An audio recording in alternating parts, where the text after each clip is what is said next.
Commander Worf pretends to write a poem. Odo says Chief O'Brien and Dr. Bashir look a couple centimeters shorter. And honey, I shrunk the crew. Hello, everybody, and welcome to The Seventh Rule with Cirroc Lofton. Hello, hello. My name is Ryan T. Husk. Today we're doing a review of Deep Space Nine, Season 6, Episode 14, One Little Ship. Written by David Weddle and Bradley Thompson, directed by Alan Craker, February 18th, 1998. It is a Nog episode, so we're joined, of course, by Melissa Longo. Hello. It's so great to be here right now. I was wrong. It's Natasha Longo, apparently. Oh. Natasha Longovska.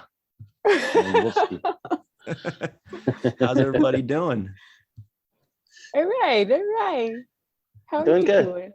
Melissa, don't start this. You're not gonna be able to keep this up for 50 minutes. I'm not going to. I'm not. Whoa. Trust me. You don't want to start something now and then be stuck with it all day. Anyway, so yeah, February 18th, 1998. Where were you? I was thinking about that. Like, maybe by then, the Y2K thing was already started being talked about, 98, especially into 99, Mm-hmm. just like to go back into the mentality of the times back then. And Deep Space Nine had just done Far Beyond the Stars. This was certainly the other end of the spectrum from that one. It's light, Mm-hmm. it's easier, it's funny. There's still some stress and there's still some progression of the overarching story, but it's a fun episode, right? Mm-hmm. It was a fun episode. Oh, and by the way, sorry, I just want to say, everybody, please be sure to give this video a like, give this audio 5 stars. Please make sure to subscribe. If you can support this show, go to patreon.com/the7th rule. Once again, that's patreon.com/the7th rule. If you cannot support financially, like, subscribe, give 5 stars, comment, share this with your friends. That is the freest way to help support this show. And it is as good as liquid latinum. It's virtual latinum. So we thank you for that. And with that, so sorry, Cirroc, please continue. No, I was just going to say about that time period. Mm-hmm. Prince had a song where he said, "Party like it's 1999." And that New Year's leading up to 1999 was the most appropriate year to play that song. So I remember dancing to that song on New Year's of 1999. I remember that as well. About you guys. Yeah. Melissa, did you party like it was 1990? Because everybody was like, "Oh my God, there's a song called Party Like It's 1999, and we're about to go into 1999, you guys." Yes. Get it? Yeah. Get it? You remember that? Yeah. I remember the song, but I only listened to it on the radio. I didn't actively go out and listen to it. That's true. You're only like 6. You probably don't even remember. Sure, we'll go with that. Anyway, yeah. So this was another one of those episodes where I didn't quite remember it at the very beginning, but then as soon as they're going to shrink, they mentioned they're going to shrink people. You're like, oh yes, that's right. They're trying to boost their ship sales for their toy line in this episode. Okay. Yeah. There were, sometimes when I'm watching a DS9 episode, for example, watching Far Beyond the Stars before this, I didn't really need much of an explanation about the tech and the science. Right. We talked about that. I just went with the story. You didn't really need to say, because of this anomaly and they're back in 1950. I didn't really need to hear all that.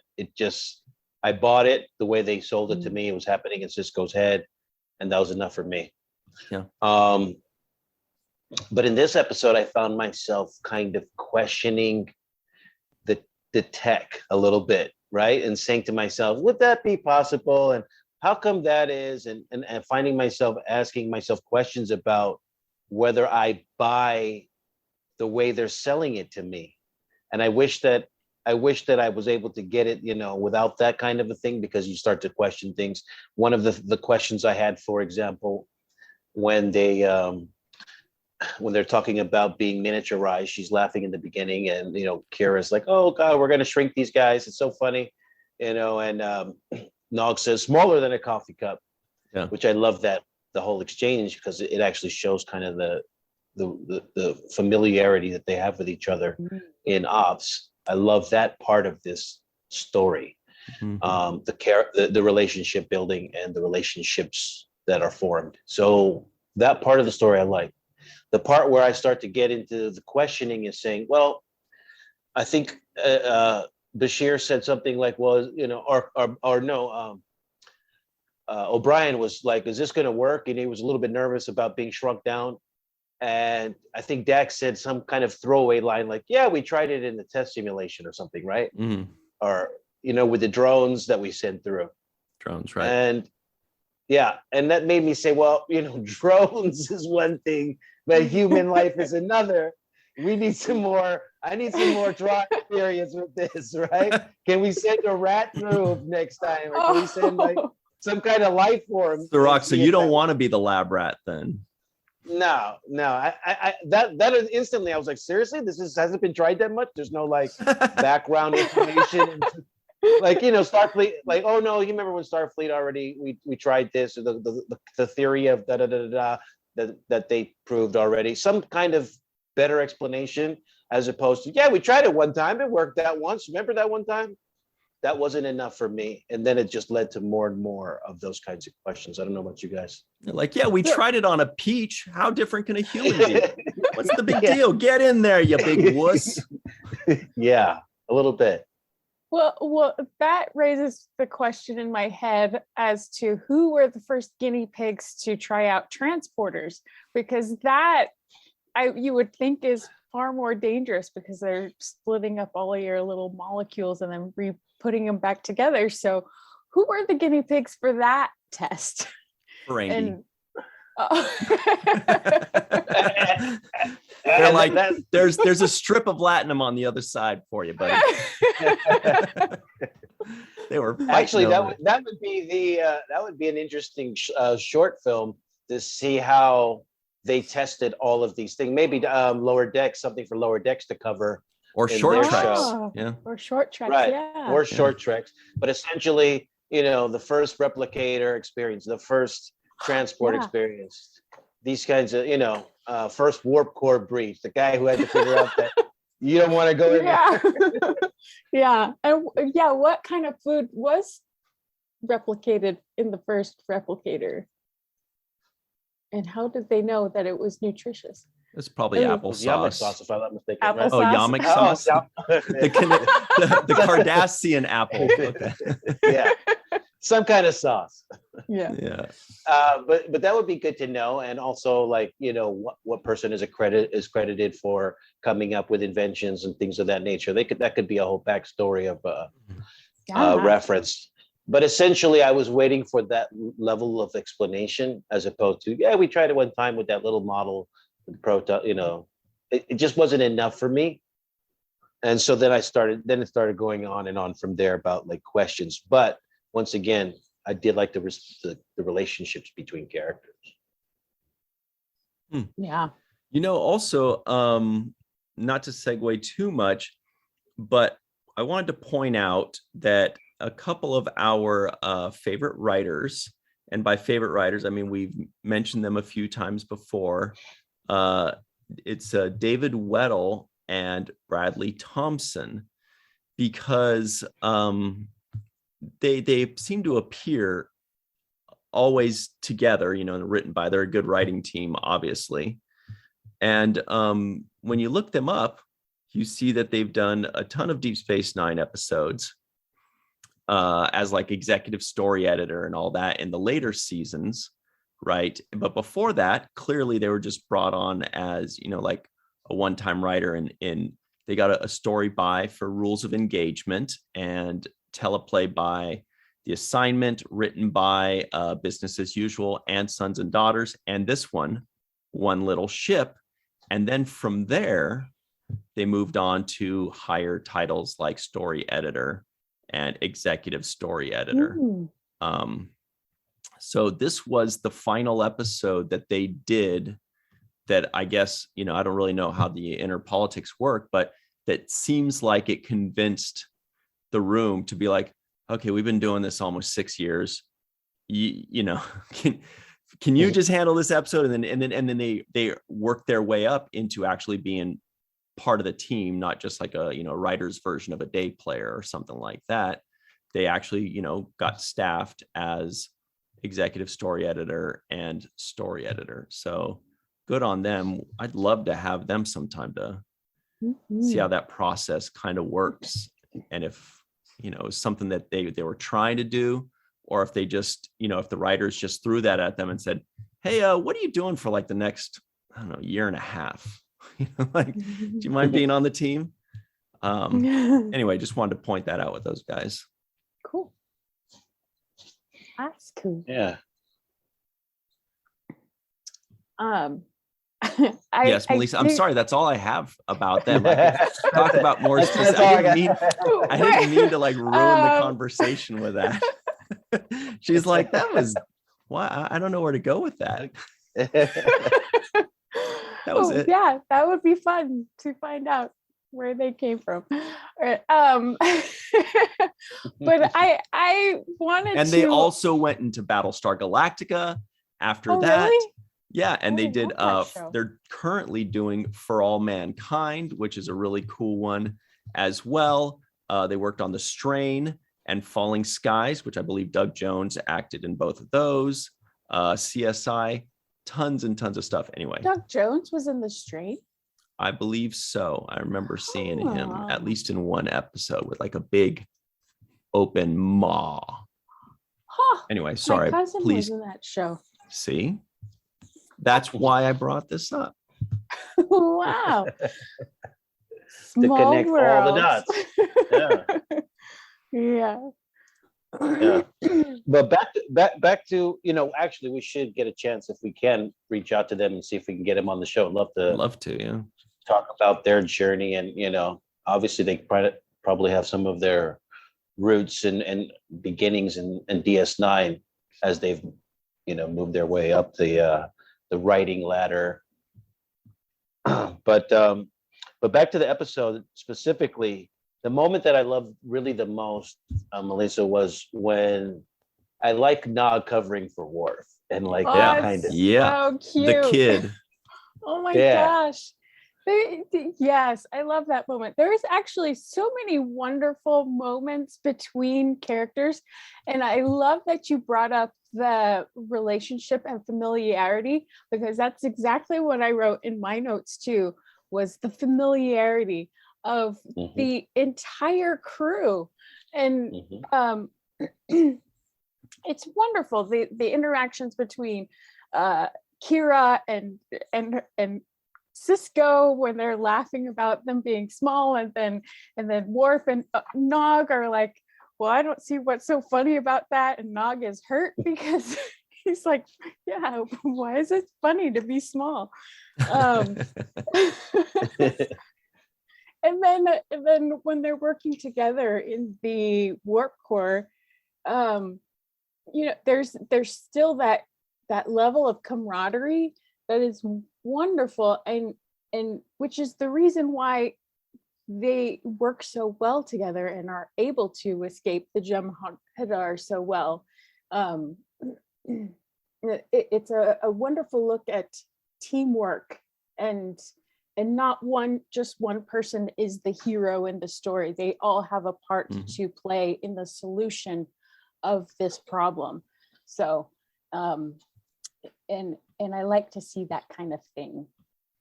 Yeah, that's a really good point. That's what Star Trek does so well, is that everybody has their job, everybody has their moment. Sometimes an episode is focused on one specific character, but usually it's more of an ensemble in the truest way. We still know who the captain is. We still know who the boss is, even if it's not specifically a Cisco episode.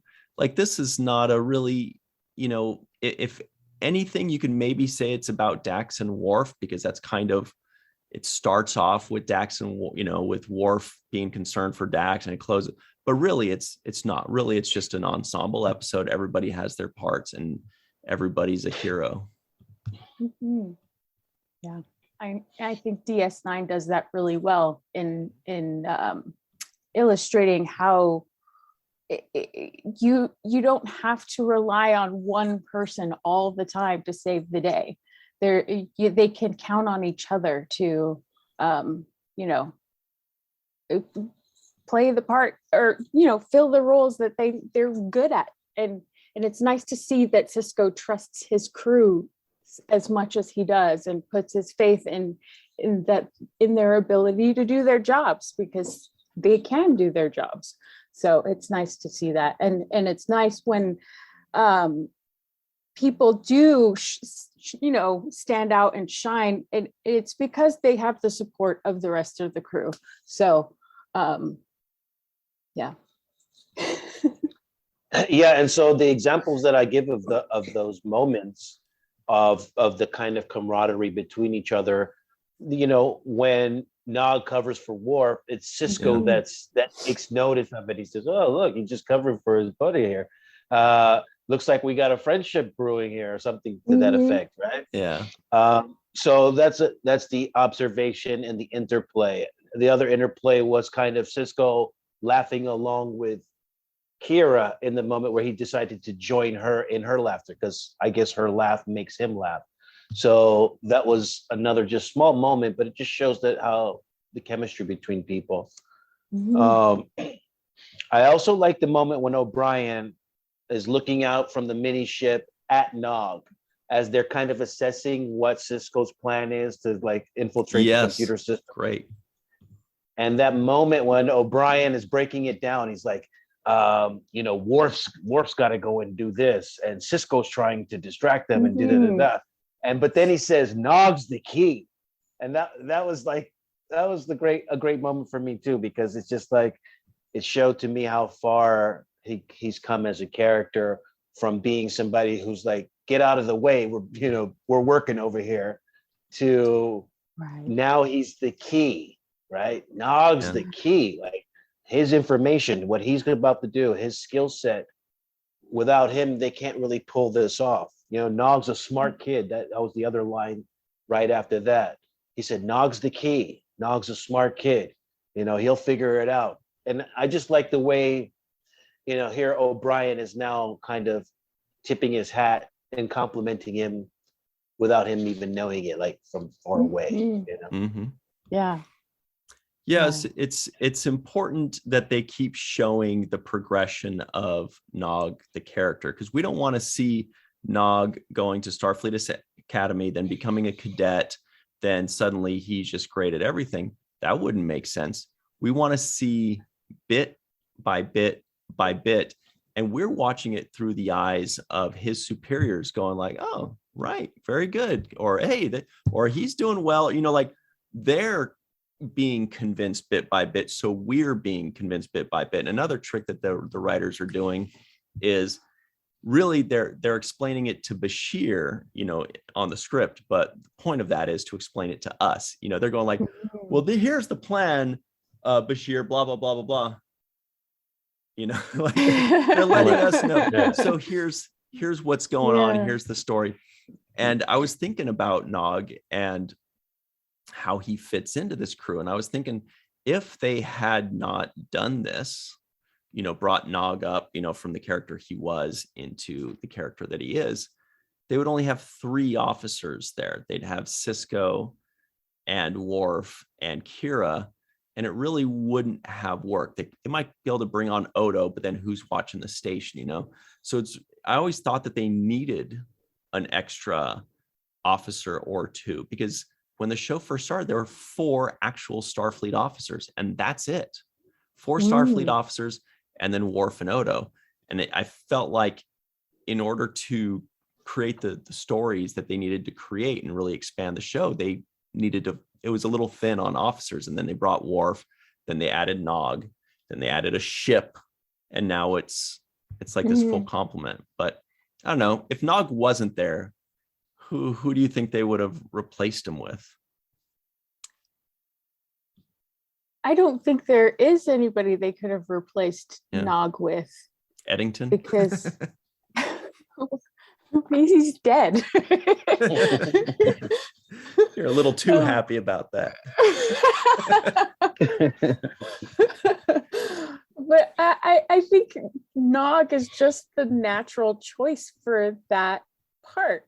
And yeah, it's great because it's Nog's teachers that are acknowledging his growth, and seeing that he's actually grasping what he's been taught from O'Brien, from Sisko, from Kira, from Worf. He's absorbing all of this stuff and doing it successfully.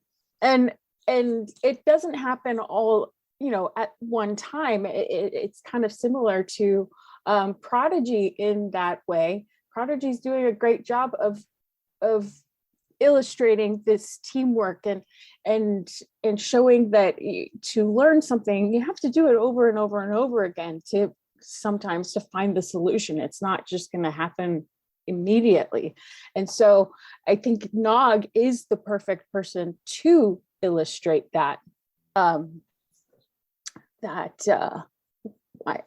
lost the word, but illustrate that. Yeah, and illustrate the growth. But also, you mentioned who else could do it. Well, it'd have to be somebody in Starfleet, because I mean, we know that Rom has the technical knowledge to be able to pull something off like this, right? Because he does have advanced engineering skills, but he wouldn't be necessarily able to, unless he was commandeered, to be in part of a Starfleet mission, because he wouldn't be on a mission. Right. Yeah, because he's not an officer. Right. So Melissa, this is the last time you're showing up drunk. Okay, it's too early in the day to be drunk off Yamek sauce. Yeah, I blame it on Natasha. Oh yeah, that's right. It's 5 o'clock in Russia. Okay. Yes. But no, there was another moment that I really liked too. There was a moment where Nog is telling Sisko, that he's been trying to run various algorithms, and every time he gets past the first step into the second step, it resets all the code, and he has to start all over again. And he's kind of frustrated, almost to the point where he's about, he's like, this is hopeless almost, right? There's no way it can be done. And there's a very good moment between him and Sisko there where he tells Sisko, he's like, so, hey, if this doesn't work, do you have a backup plan in case, in case things don't work out? Oh, yeah. And Sisko's like, he looks at him and you're thinking, what's he going to say? That's what I'm thinking. What's Sisko going to tell Nog? Like, none of your business, or don't worry about it.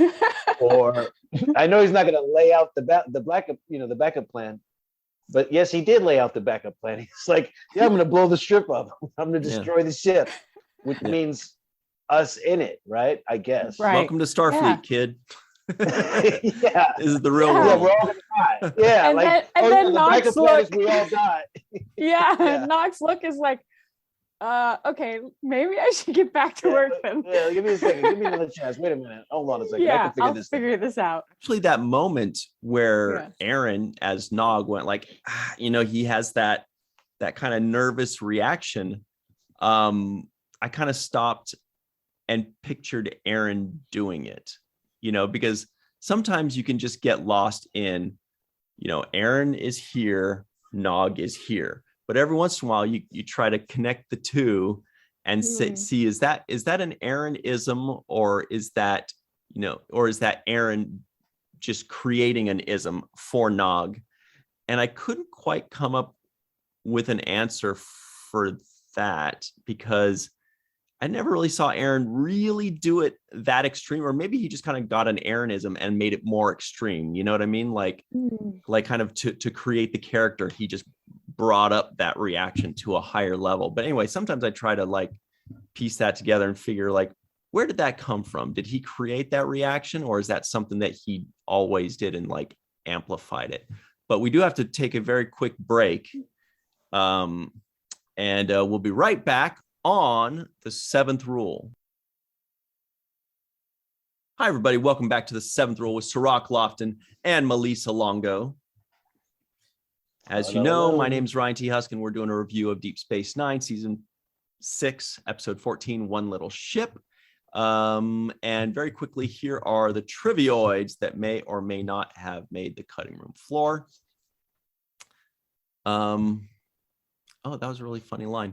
The Jem'Hadar want these chairs off the bridge of the Defiant. That's definitely a Melissa line right there. I should have just led with that. Yes. There is a new race of Jem'Hadar that my computer autocorrected to Jet Radar. Kira says they shrink to the size of a coffee cup, but it's actually half the size of a comm badge. The kid just covered for Worf. Honey, I Shrunk the Crew. Bashir does a dad joke. Deep Space Nine tries to boost their model ship sales. The Jem'Hadar first likes initiative, a trait the Gammas lack.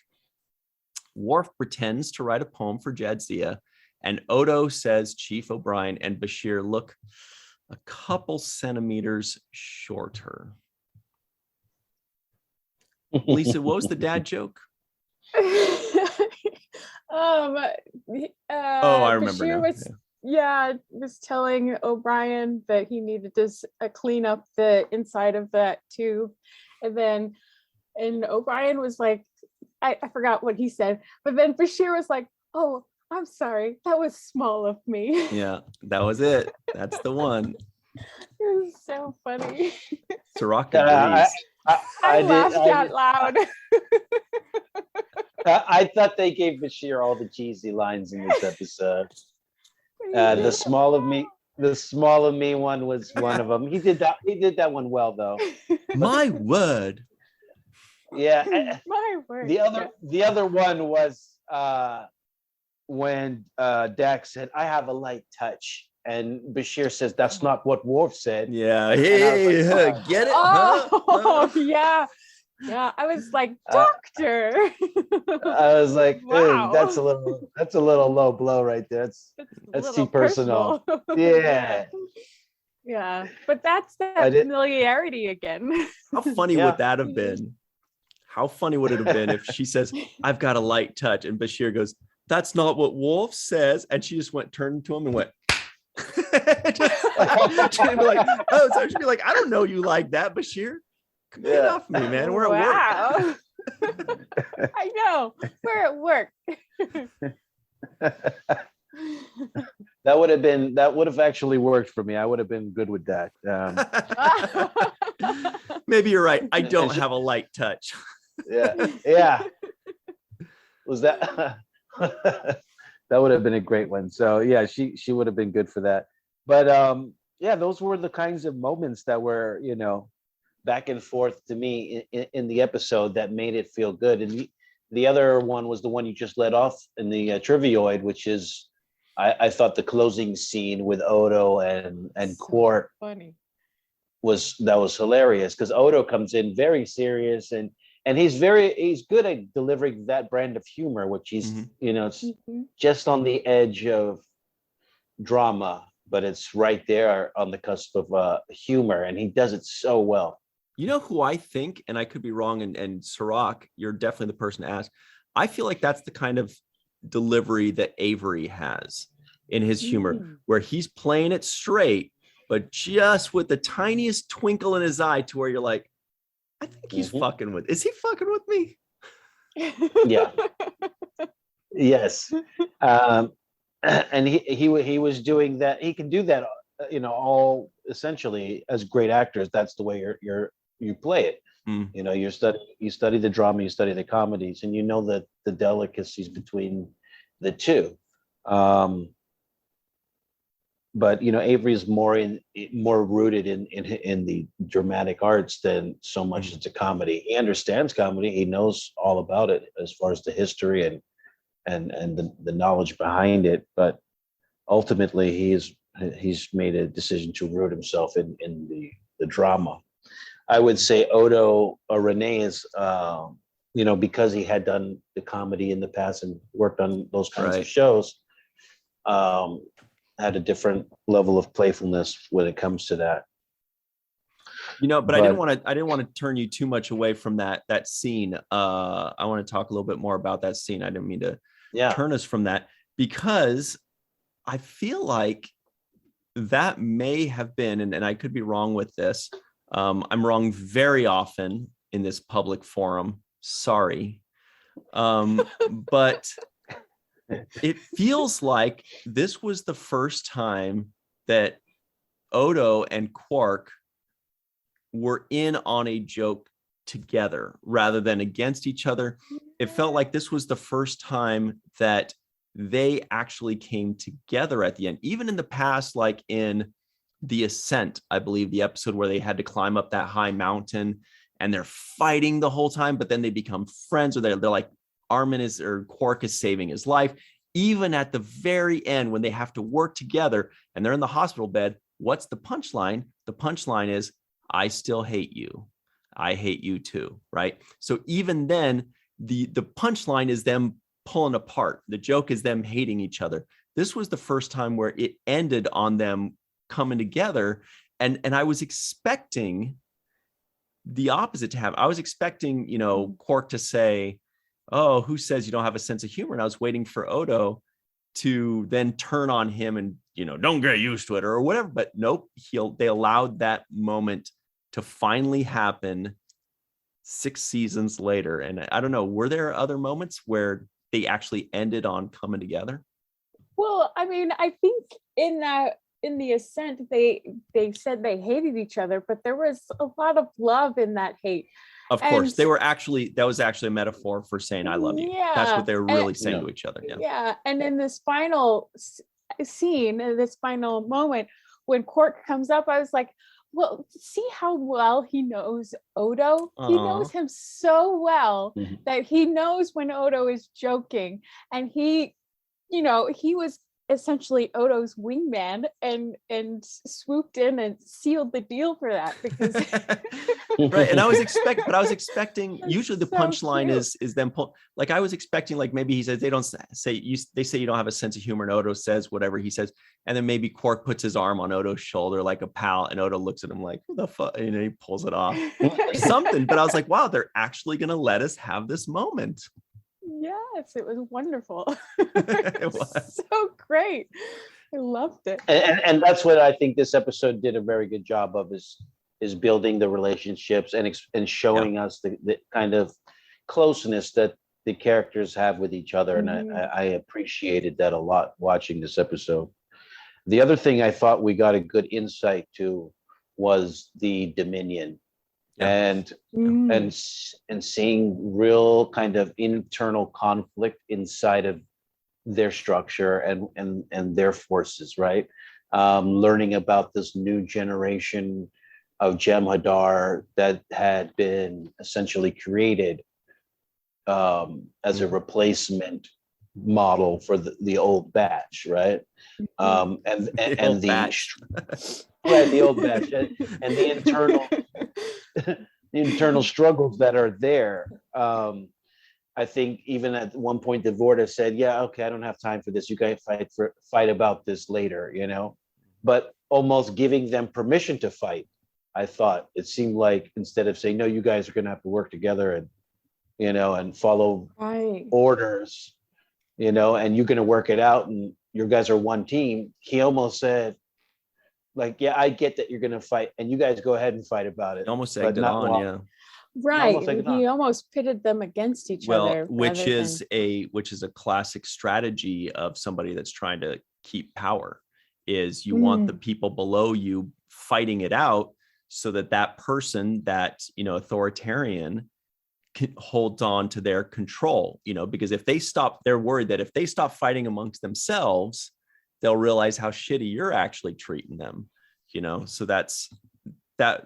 I don't know if that was deliberately done. I believe it probably was, because that is a typical trait of bad guys, and of villains and evil authoritarians, and as to keep the people below them squabbling.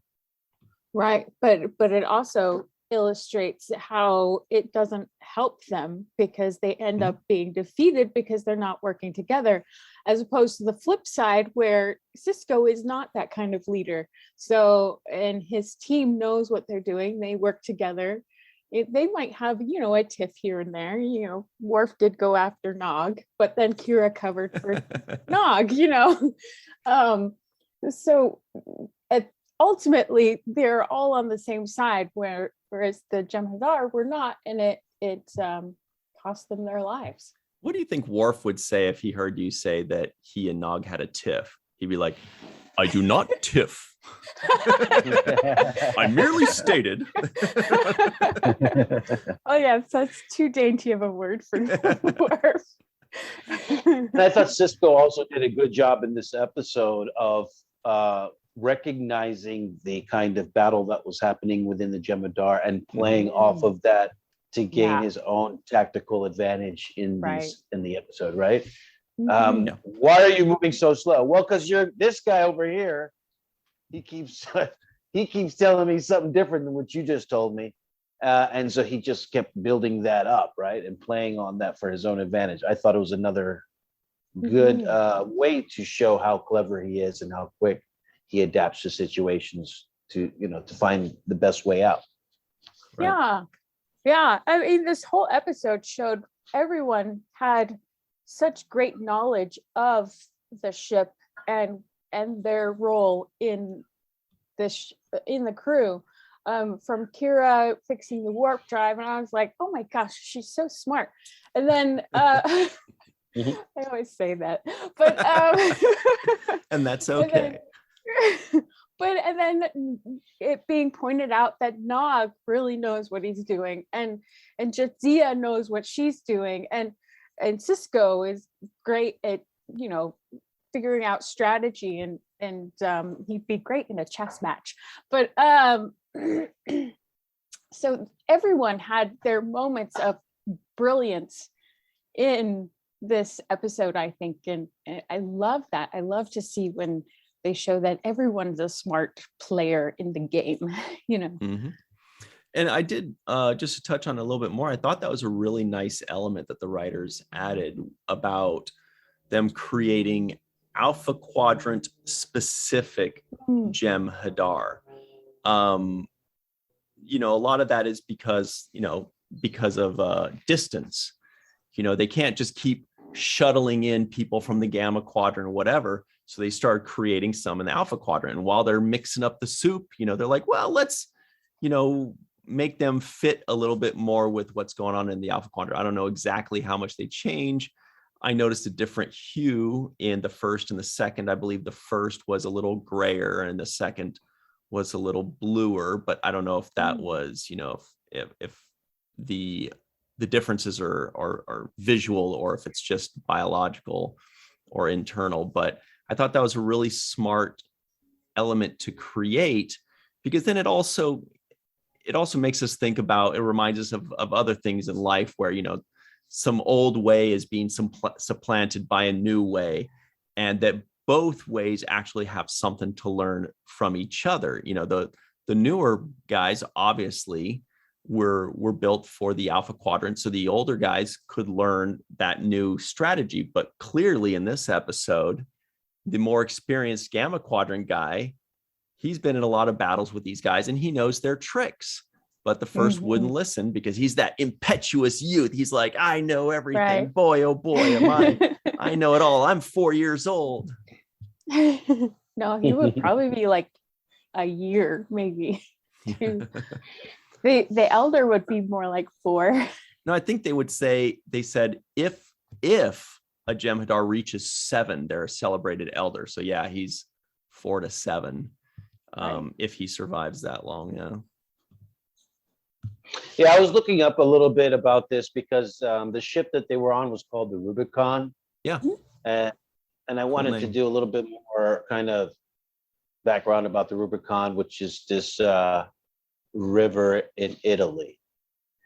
And there's a historical kind of background or information that ties to the Rubicon, and that is attached to Julius Caesar. Ooh, I'm listening. Yes. So, according to historians, Caesar uttered the famous phrase, "Alia iacta est," upon crossing the Rubicon. Now, that phrase in Latin translates to "the die is cast," which is another DS9. Yes, it is. Oh, Sirach coming through in the clutch. Very good. Yeah, so he got the last playoff in the final seconds. Hey, I'm doing my homework. I sometimes I do my homework. So this phrase signified that his action of crossing the Rubicon was irreversible.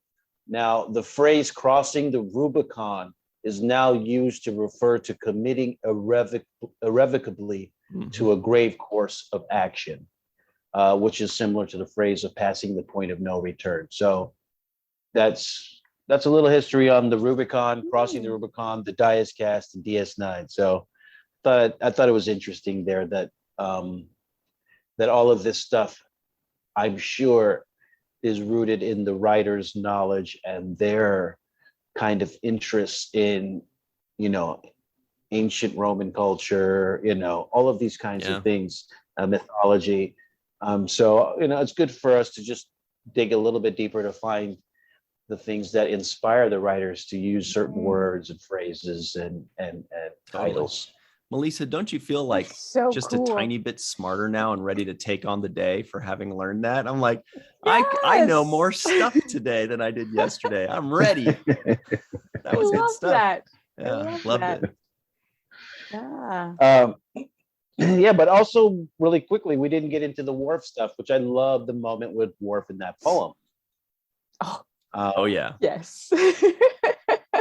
I mean, how special was that, right? That was what was it? He had me going. That's what it was. He goes, there once was a little yeah. This is the story of a little ship that took a little trip. Right? That was it. Well, it rhymes. And he actually had a smile at the end. Usually when Jadzia does something funny, Worf just does like a pouting acknowledgement. Like he's like, he says, "It is a joke. I get it, but it's not funny," or whatever he says. That's not, but this time he allowed himself to actually smile. And this was an episode that had, like you guys keep saying, these character moments. Worf finally smiled at Jadzia to the point where it almost looked like it hurt. Like I was like, have we ever seen Worf smile before? Because that's the first time I've seen it. It almost looked like his face couldn't contort that way. Odo and Quark had their moment together. Kira and Sisko laughed together. We actually had some moments, and that's what these kind of bottle episodes are so good about, is the stories that are all overarching, episodes with those are made for story. They just further along the seasonal story or whatever, or the series story. But these episodes give us more character growth. We get to learn more about the character relationships and all that. And that's why I'm appreciating them a lot more now than when I had first seen this. Because before, I liked to see the serialized storytelling. It was amazing. It was awesome. It just made everything so much bigger. But now that I already know that big story, I want to know more about the characters within that story. And that's what episodes like this give us. It gives you more reason to invest in them. And stay invested in them, because you care about them now. I care about them. And even more so than like Worf smiling. I don't remember Worf ever playing a practical joke. Right. Really. Exactly. Right. Telling a little prank on her. He got her. He got her. Yeah. Yeah, he got me too. He got all of us, right? And it was great because Dax is like, "Wait a minute." She grabs the pad out of his hand, like, "Wait a minute, let me see what you wrote." You wrote that? So it actually showed like a genuine kind of interplay between a relationship, like between a couple. Like, get out of here. Let me see what you got on you. What you didn't write? Oh, you're messing with me. So I love that. And I love how that moment, how him getting her that moved him so much, right? Like, I set you Yeah. up, I got you, I played a prank on you, and that made him happy. So I actually really loved those moments. I thought this episode really knocked it out of the park when it comes to personal relationships, when it comes to Mhm. kind of building those bonds.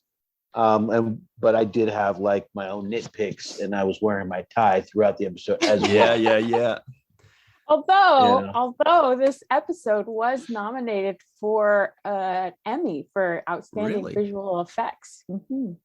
Very nice. Oh, now the visual effects were amazing, because I was saying to myself, how did they kind of pull this off? Because usually, usually it's with the green screens and whatnot, but this looked like they were actually in certain shots together. It was really good, well done, Yeah. the way they Yeah. filmed it. When the Rubicon was in the warp core room, wherever they were, the engine room.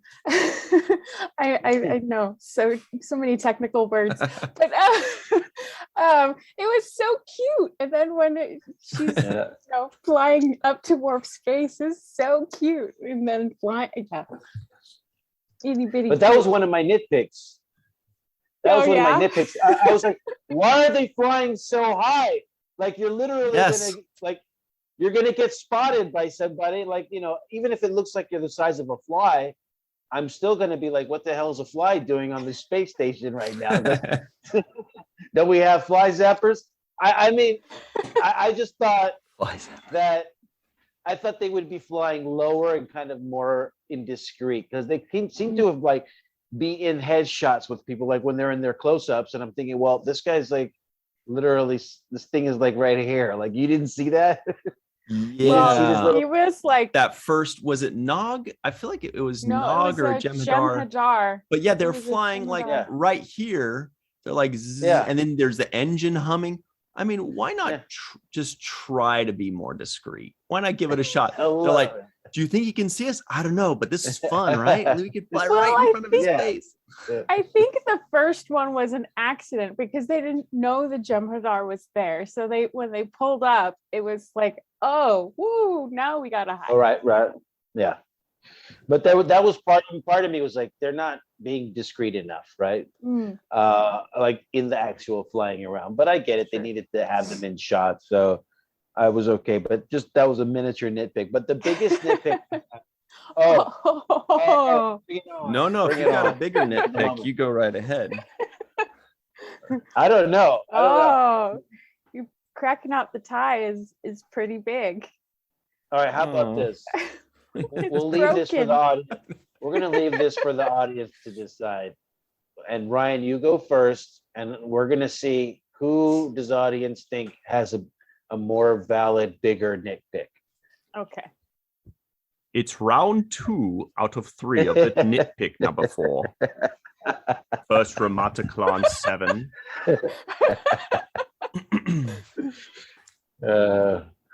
At one point, Chief O'Brien says that they're 1 centimeter tall. But before that, Julian Bashir said that they were half the size of a comm badge. And I was like, wait a minute, but isn't a comm badge like 4 centimeters tall? That would make them 2 centimeters tall. And then I pulled out an actual comm badge and I measured it, and it's like 5 to 6 centimeters, which means they were like 2.5 centimeters tall. Piss me off. Dicks. All right. He lost him here. Okay. Wow. The old centimeter. Very good. Very good. Mine is a little bit different. It is based on size. Okay. And my thing is, if you're that small and you get hit with a photon from a Jem'Hadar ship, wouldn't it blow you away? But did they get hit? I thought they were receiving fire from I don't think they actually got hit. I think because they were so small that they went. Oh, okay. All right. Like I'll take ninjas. That. See, and I don't know the answer. I don't know which one. So this we definitely need the audience for this.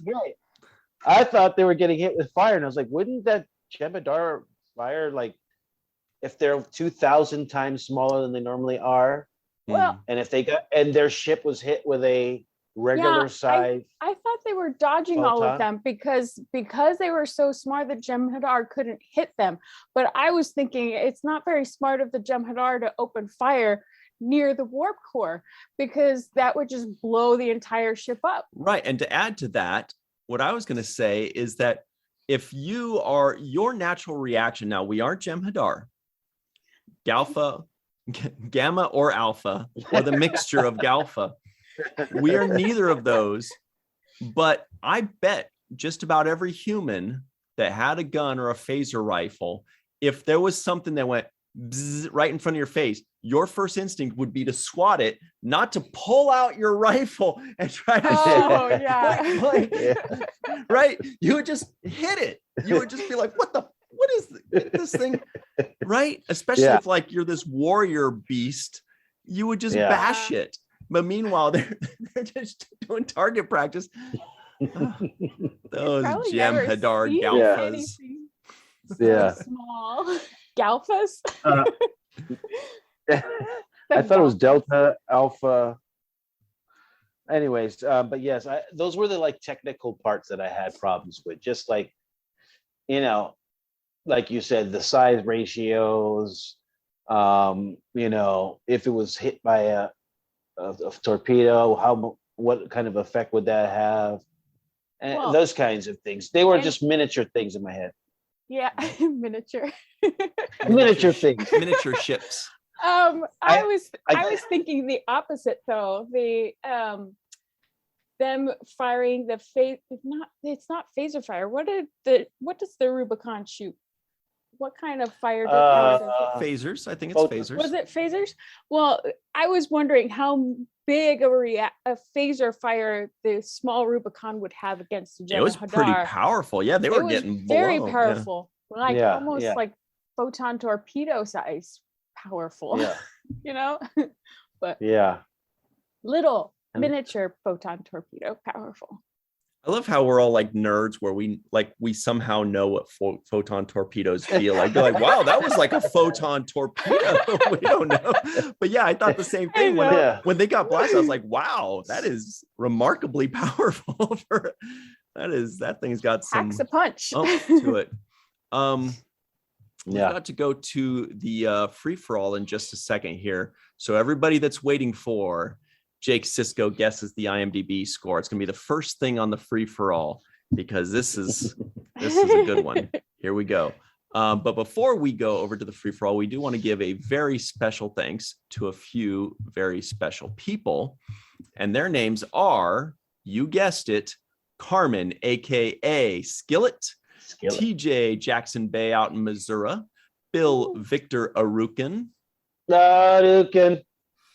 Homer Freezy out somewhere in New Yeezy, Yvette Blackman also in New Yeezy somewhere, Eve England out in Wales, Dr. Anne-Marie Siegel, Titus the Man Muller, Tim Grandpa One Baum, Darlena Marie, John Mann. I guess Titus can't be the man if John's man.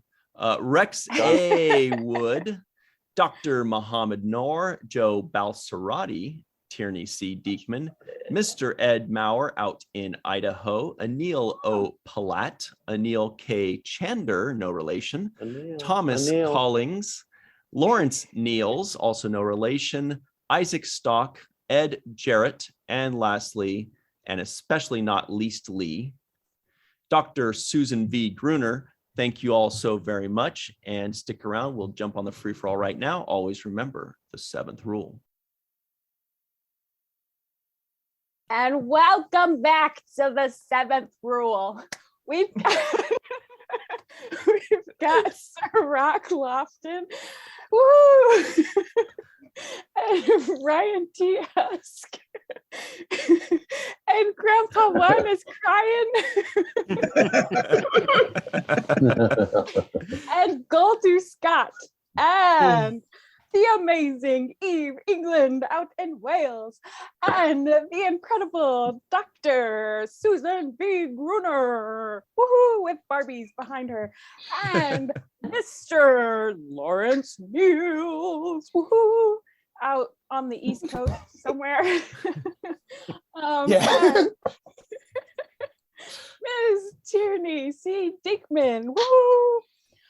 Mr. T.J. Jackson May out in Missouri. And finally, last but certainly not least, the amazing and enchanting Anne-Marie Siegel out in New Easy. Yeah, New Orleans, right? The New Easy. Oh, yeah. Okay. All right. Did you say Ciroc? I did. Yeah. Okay. Whew. I was stressing out. And I'm Melissa Longo. Hello. Yeah. She's Team Cardiff. Let's go. Team Cardiff. All right. We are reviewing Deep Space Nine, season 6, episode 14, One Little Ship. And everybody, you are in for a treat. Ciroc has saved his Jake Sisko guesses the IMDb score. Oh man, Anne-Marie's like, this is my lucky Love day. this segment. First I found a penny on the ground and now this. Yeah. I'm going 7.5 as a safe kind of like right there. I'm going 7.5. I feel like Now does that's anybody good. That's in the middle. Anybody have a guess that doesn't know what it is? I don't know what it is, but I think it should be higher than that. Yeah. 8.3. $1. 8.3. DJ always wins with the $1. $1.50. He's gonna get that camper. I gotta get you on Price is Right, man. Oh, poor Eve. I'm so sorry. It's a game American game show. Have your pet spayed and neutered. I'd say about a 7.2, give or take. Lower score. No, I think it's in. I don't know. I'm going to go for 8.4. Wow. Mm. Well, it did get the Emmy nomination. Right. Yeah, Melissa It mentioned did? that. Really? For It visual did. effects, Like, you were saying, yeah? Visual effects, yeah. Oh, Oh, cool. that's So- cool. Anne-Marie, I'm guessing you know what the answer is, I right? What actually is it? don't know. Okay, spoiler alert, this is not my favorite episode, except for the part about Worf and what he smells like, because I always want to hear about his beauty routine. Did you still give it a Must be 10 though? epic. You know, I don't know if I voted on this one. Wow, that bad. If you That's can what do I'd it, give it, 10, you just like- don't vote. Sometimes that's usually how I do it. But that's fair. yeah, I feel like though every time I rewatch it, it's more fun. But I just don't love those movies from like the 50s and 60s where people get really small. Like that And Raquel 80, Welch what about movie. the 80s? Well, So you don't like Honey, I Shrunk the Kids? Fantastic. Well, no, it's like that. It's Yeah, like what was that the one in the Triple Man. 80s where they In a get space. Inner Space? Thank you. Inner Inner Space. Space. Yeah. The third yeah, Doctor Who but this episode. is like the callback to Dennis Fantastic Quaid. Voyage or whatever that's called. What about Where the they one go where they went into the bloodstream? Yes, Raquel That was Welch. Fantastic Incredible Voyage. Voyage. Yes, Yeah. that's the one. This is They like shrunk them down and they went through Clark the story. aorta and the Yeah. vena cava and So the answer is, if we're going by whoever got the closest without going over, I guess that's It's Ciroc Ciroc. Lofton, Dude, 7.5. It was a killed in this game. 7.7. Yeah. He's a Yes. master. Right around. Felt that Finger was on the it. pulse. He is. Awesome. I felt it. Well, let's talk about this episode. Who wants to? Goldu Scott wants to lead us off because he strikes first and he strikes hard. Hard. I wrote my notes this week on one little post-it. Oh One little ship, one little There's poster. my one little ship too. It's all my props for this week. I'm a sight guy these days. Wait, hold up your ship again. I think that's the That's actual actual ship, size. isn't it? That's actual size, right? Oh It looks Wow, like that's the actual amazing. size it was supposed to It be. does. Two would make great earrings. Y'all remember the micro machines, man? They were awesome. Mhm. Oh Can yeah. we- can Our you put it micro next to your machinery. head? Can you put it next to your head so we can see what it would look So like the if it was size? flying by somebody? Like fly Yeah. right into my I Yeah. can swallow it whole. Yep. But Interesting. if you're concentrating on something and it is like right here, then you might not see it if they fly out of the way in time. It's Yeah. some really quiet engines too. I don't You know. can actually get those micro machines as earrings on Etsy, but I don't have the lobes for it. Oh man, I could You do. Doesn't have the actually do loads. have Good my knowledge. earring is Good right knowledge. about the size I of think it, you but do. I don't know, man. Oh, I met yeah, a that's person perfect size. I met a person at a con that had actually taken all of them and spray painted them like either silver or gold and made like giant medallions to wear in your chains. Oh, wow, that's Yeah, so baller. That's cool. I was going to do the DS9 one, but I was afraid it was definitely going to hook on whatever I was, That's the thing. the pylons. But Speaking Yeah. of medallions, Medallion likes to remind everybody in the live chat that victory is like. So be sure to like this video, give it 5 stars if you're listening in. Thanks, Medallion. Anyway, Scott, what do you got for us? I enjoyed this episode a whole lot more. It was one of those I actually made a joke about how you go from Far Beyond the Stars to Honey, I Shrunk the Ship.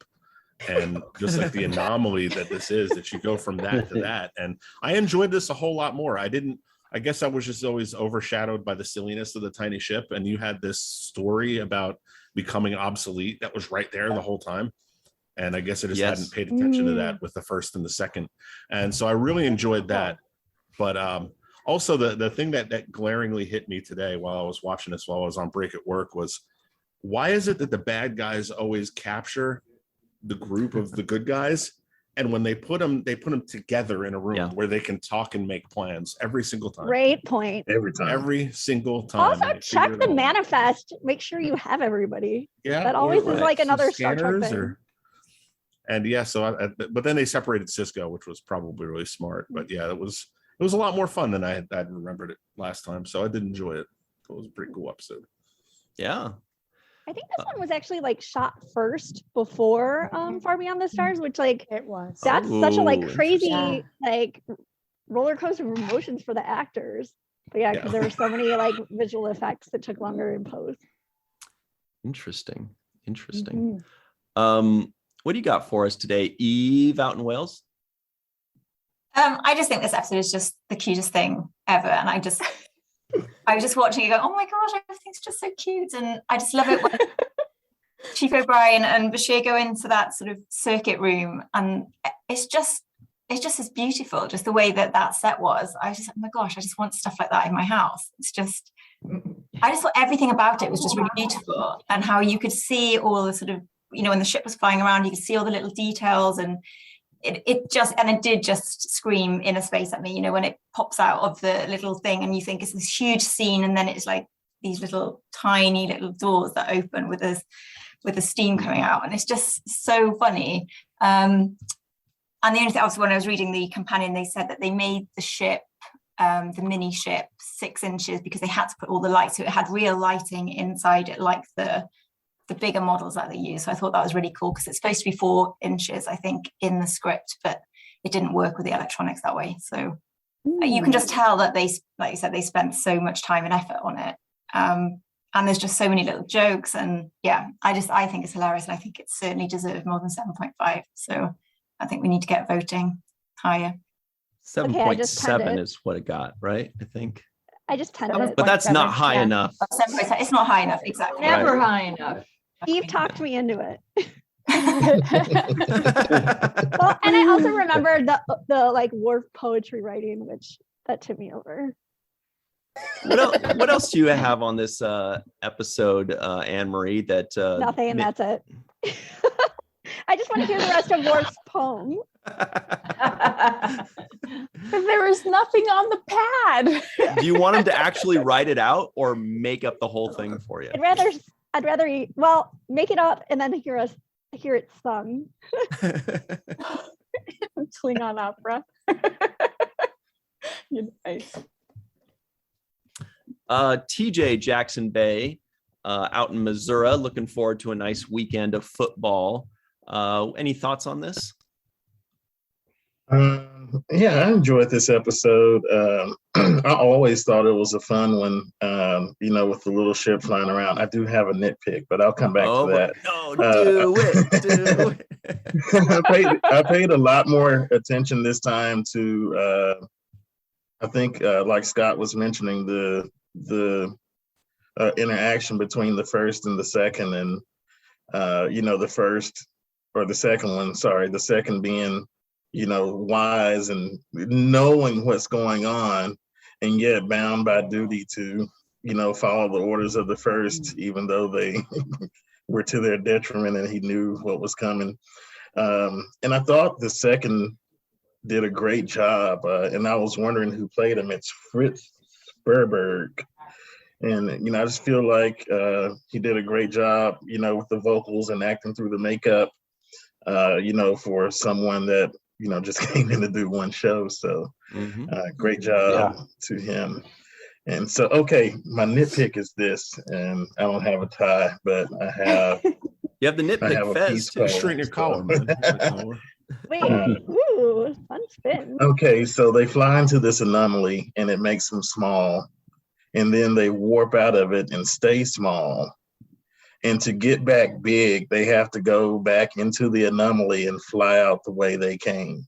But if you fly back into it, won't you get smaller? That would be funny. So scientifically, it doesn't make sense to me that you come out. Yeah. Like, okay, if you could go in and not get small, then why didn't you just go in that way in the first place? Or I think it had something to do with the tractor beam that helped them get small, because they orchestrated their shrinkage. All right, easy. I think they just reversed the polarity of something. 4 inches. Yeah. Sorry, Sirac. Okay. Got him. I don't know. I'm sure somebody has a headcanon for it, but that's a good start, Melissa. I did want to point out real quickly, when I just mentioned the 4 horsemen, it did remind me of something, or the polarity. I just gave it away, but this is a fun one here to enjoy. The 4 horsemen of reversing the polarity. That's fun. And it's got Scotty, Geordi, Bailana, and Trip, because they always reverse the polarity. Yeah, but nobody holds a candle to Geordi's reversing polarity. He's the Right. best. Yeah. Or his barrel roll. Barrel. Right, when he's escaping, when he's like, everybody That's get true. out. That's and he true. The door's coming down. Yes, every time. Oh my gosh. All right. Tierney C. Diekman, what have you got for us today? I got lots of nitpicks. No. Oh no. Yes. No. But lots of good things too. I found myself very love-hate with this episode and have in the past. And full transparency, I fell asleep on the rewatch. I mean, I haven't been sleeping well, not feeling great, but still, that if that's any tell of this. But I love that it's an homage to Fantastic Voyage, classic sci-fi. Honey, I Shrunk the Ship. Gotta do that. It feels like one of those things they had to do, and that's great. But it seems more interesting in the background of the episode, what went into it, why it happened, the years that the idea was pitched over Next Gen and to multiple people, and it finally happened. There's so much in the background that makes it a much better episode than, at least to me, was executed. Excuse me. There's no real B plot. We have what's happening on the Defiant, and then following Fun Size Runabout. That's sort of a pseudo B plot, but it's slow paced, but not in a good way. I like a slow, steady pace, but this was just, snore worthy. Literally. Yeah. Man, she's not One pulling little nap. punches. But they wanted more interesting villains, Harry Mudd or the Packlids. We didn't get that. We have some of the most dangerous villains in the Gamma Quadrant in the whole series. Capture the flippin' Defiant. And I'm just like, Cisco wants to blow up the ship at Ward 1. And I feel like I missed that fact on I don't know how many watch throughs, because it's just there needs more excitement. There needs to be more humor, because this plot is ridiculous. And the best we got is Kira's amazing laugh. This is the best we got, is just her cracking up. Like, this is ridiculous. And it's Well, she thought so too. Exactly. And it feels like it suffers from that part. They didn't have enough humor, and they didn't take it seriously enough.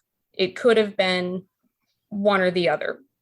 And there are some really great points, though. Obviously, the visual effects were fantastic. Just the way that the runabout moves through everything. They almost made it look like it's its own flying entity rather than being piloted by Jadzia. Though I don't doubt that her piloting skills would be that precise.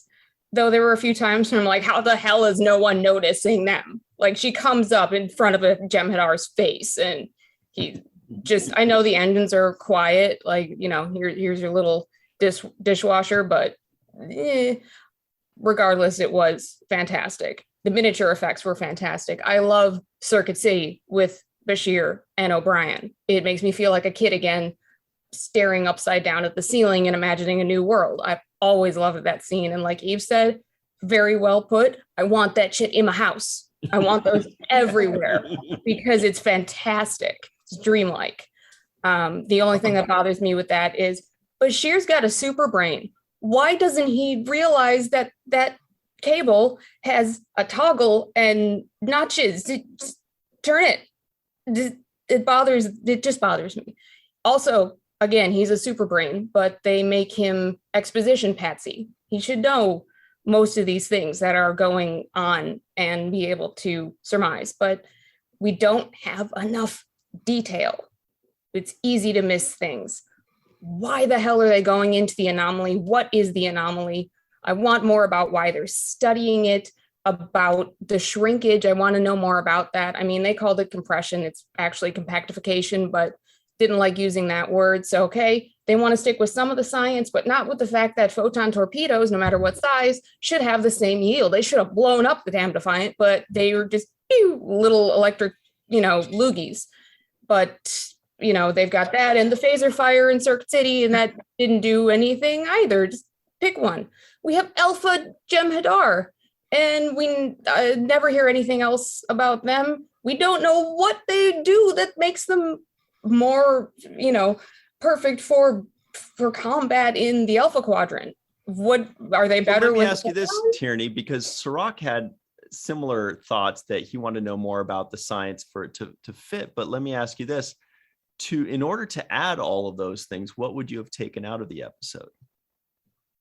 Less time of the crew puttering around in the engine room, and less time spent with the Jem'Hadar, frankly, or something that would tie more of what's happening and why, or have the Jem'Hadar or whatever the villain could have been take the ship because of the anomaly, because of the data that they're gathering, what they're doing there. Find a way to tie everything in. I mean, as far as I can remember, we don't see the runabout crew being toppled, and yet suddenly they've got, instant bruises everywhere. There's not enough excitement in one way or the other, serious or comedic.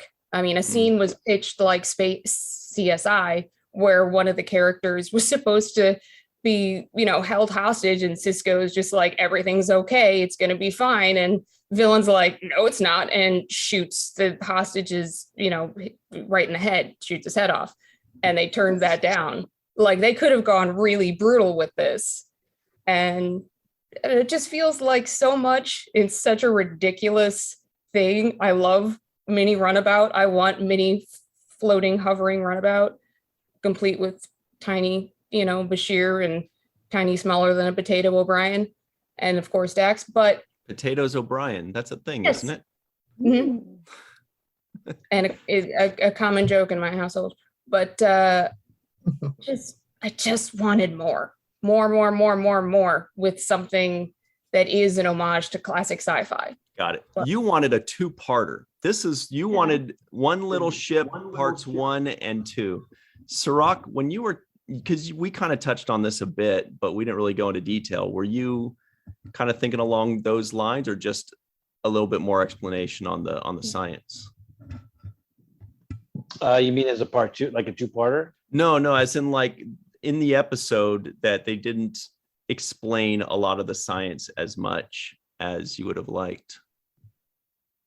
Yeah, the science was, I kind of agree with her points. One, I thought that the Bashir's character was a little bit too uninformed in this moment, and he just seemed like, like, speak English, guys. I don't know what you're talking about. I'm like, come on, man, you got to know something, because we're like, you're around these. You took physics at the academy to get into. Yeah, you're a superhuman. You're a human computer, like. Yeah, and eidetic memory too. But I also think that kind of goes to Einstein's thing of you're a genius in some things and not a genius about other things. So yeah, he's a genius, but if you haven't studied something extensively, he's not going to know what those things are.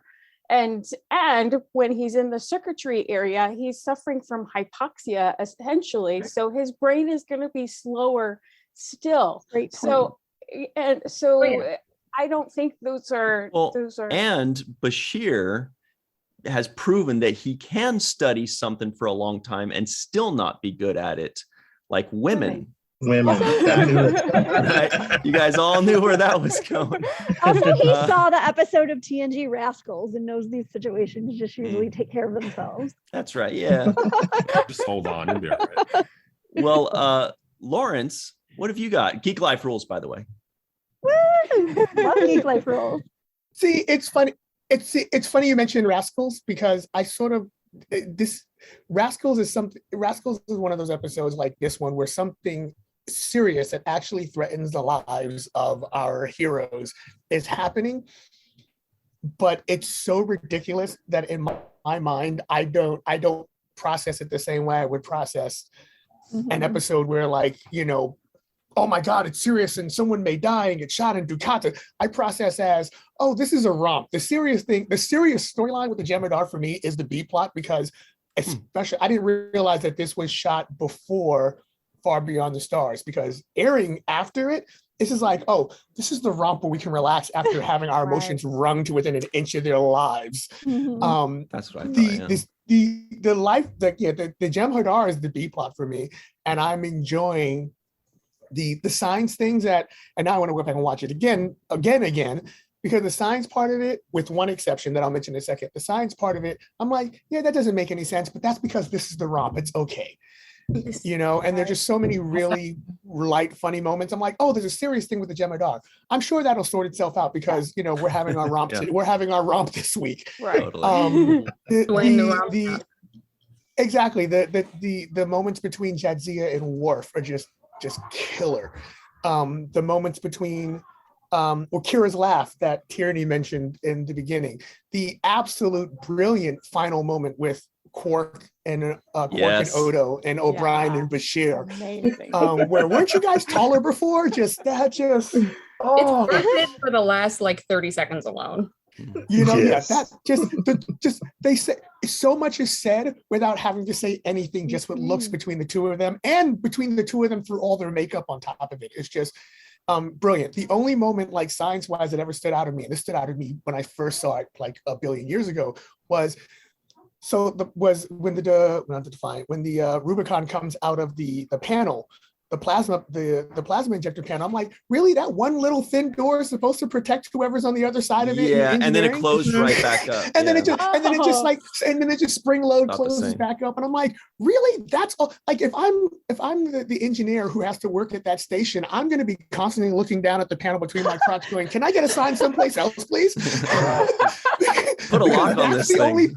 That's the only thing protecting me from. Yeah, there's no lock on it. There's no nothing. It's just this little cat door between. It is, yeah. Between the engineering station and the 8 billion Kelvin plasma that's going through the other side. That stood out for me. Even when I was a kid, I went, "That's ridiculous." Yeah.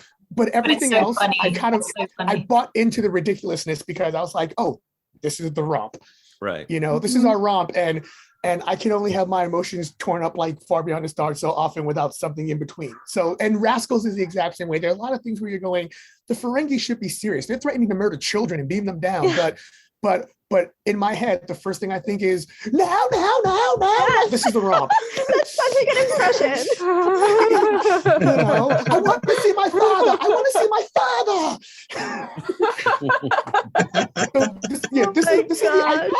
This is the ice cream episode for me. This has always been, even upon rewatches. Now I'm going to watch it with everything that I'm hearing from some of you guys and go, oh man, this is deep and I missed it. But this has always been the ice cream episode after the really heavy dinner. Totally. And speaking of father, I think that's the right time to go to Grandpa One. What do you think? Yes. You're a generation lower now. Now you're just father. Pretty soon you'll be son. When I had that job interview today, I forgot to change my name on the Zoom. And so they saw Grandpa One. So I didn't realize it, but the hiring guy was going like, should we call you Tim or Grandpa One? And I'm like, oh crap. But no, anyway, this I gotta admit, when I first watched this episode a few years ago, I thought it was the dumbest thing I'd ever seen. You son. I don't think I ever finished it. But I rewatched it this morning.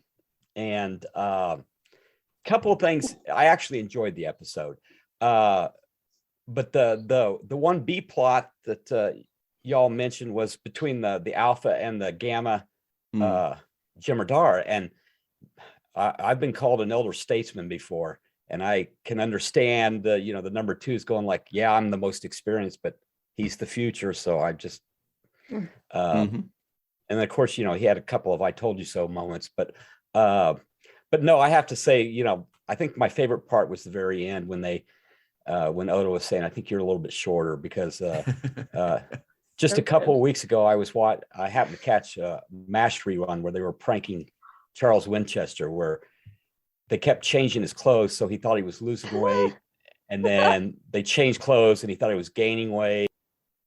Oh no. You got muted. You're muting. You muted yourself.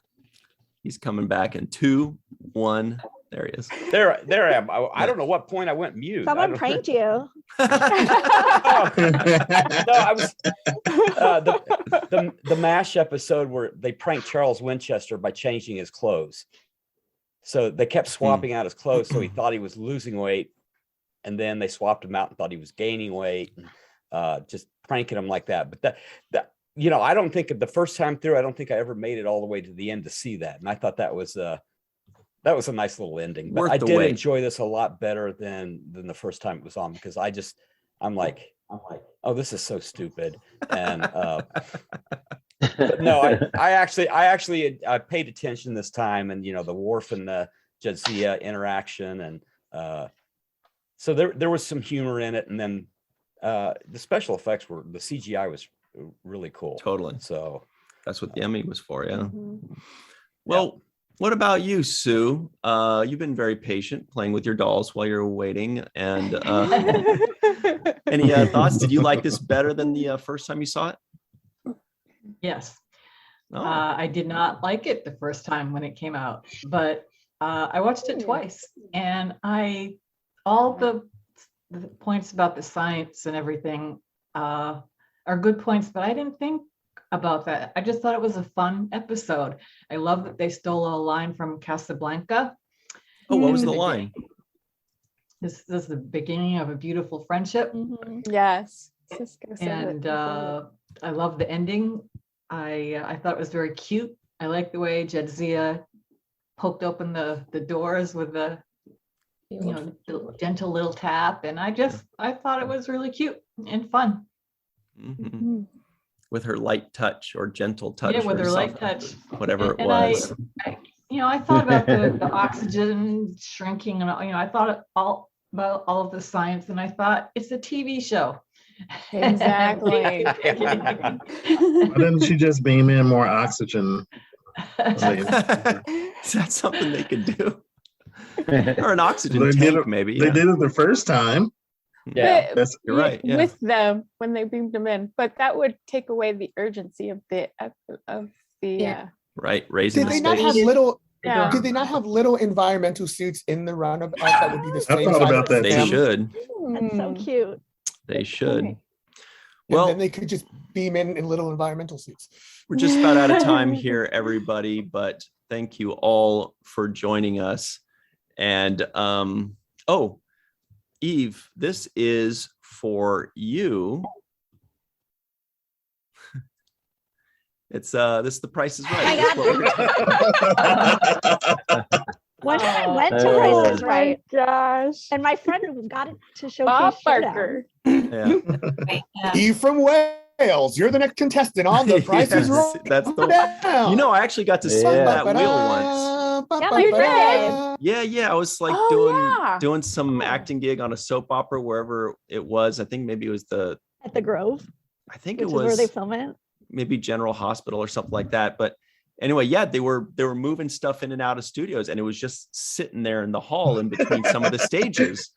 And so I was just like, so I took a couple selfies with me like this when security walked out. Like, oh, I better go. Is it really that heavy? Are they like?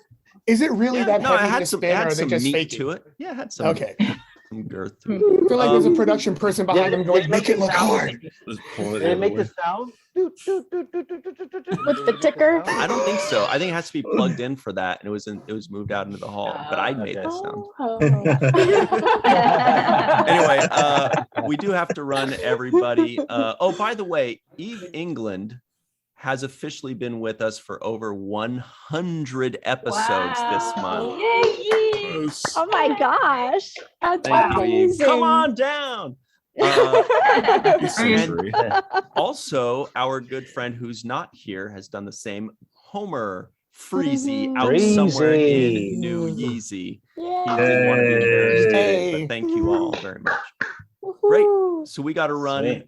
Everybody at home, thank you so much for joining us, and we'll catch you next time. Until then, always remember the 7th rule, and tell Homer and Eve thank you online. Yes.